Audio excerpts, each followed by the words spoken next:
오늘 3월 18일 금요일 아침 말씀 묵상 큐티를 합니다.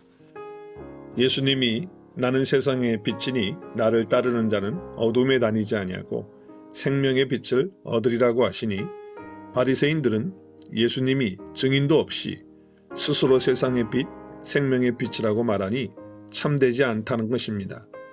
증거란 율법에 의하면 두 사람이 있어야 합니다. 그들은 지금 율법을 만드신 분 앞에서 율법으로 따지고 있는 것입니다. 예수님은 자신의 증거가 옳은 이유는 자신이 어디서 왔으며 어디로 가는지를 안다는 것입니다. 그러나 그들은 모른다는 것이지요. 그리고 자신의 증거가 참임을 예수님이 자신을 위하여 증거하고 아버지가 자신을 증거하니 참되다는 것입니다. 그러자 내 아버지가 어디 있느냐고 합니다. 예수님은 너희는 나도 모르고 아버지도 모른다고 하십니다. 예수님은 하나님의 완전한 계시이며 비밀이므로 주님을 떠나서는 아버지 하나님을 알 수 있는 방법은 전혀 없습니다. 하나님을 잘 아는 길은 바로 예수님을 아는 것입니다. 그래서 이사야 선지자는 이와 같이 말합니다. 소는 그 임자를 알고 나귀는 그 주인의 구유를 알건만은 이스라엘은 알지 못하고 나의 백성은 깨닫지 못하는도다 하셨도다라고 했습니다. 율법을 받는 이스라엘도 하나님을 알지 못한 것이니 이 세상의 사람들이 자기를 지으신 분을 모르고 자기들이 주인으로 살아가는 것이 다 어두움 안에 거하는 것입니다. 소나 나귀보다 못하다는 것입니다. 인간 스스로 세상의 주인이 되었으니 참된 주인이 빛으로 오셨지만 사람들이 주인을 알아보지 못할 뿐만 아니라 주인 되신 예수님을 죽여버린 것입니다.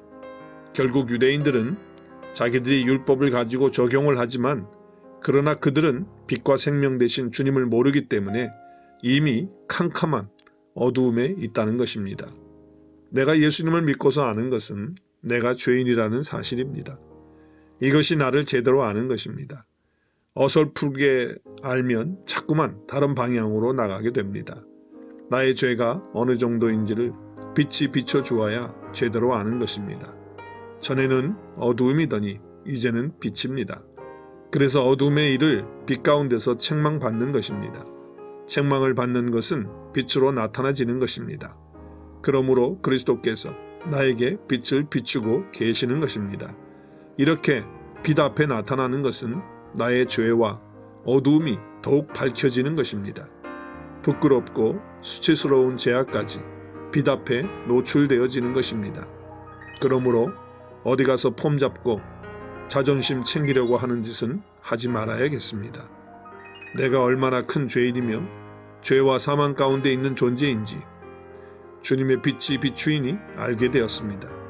오늘도 빛 가운데서 나의 죄가 드러나기에 더욱 주님만 신뢰하고 붙듭니다. 이것이 빛 가운데 사는 것이다.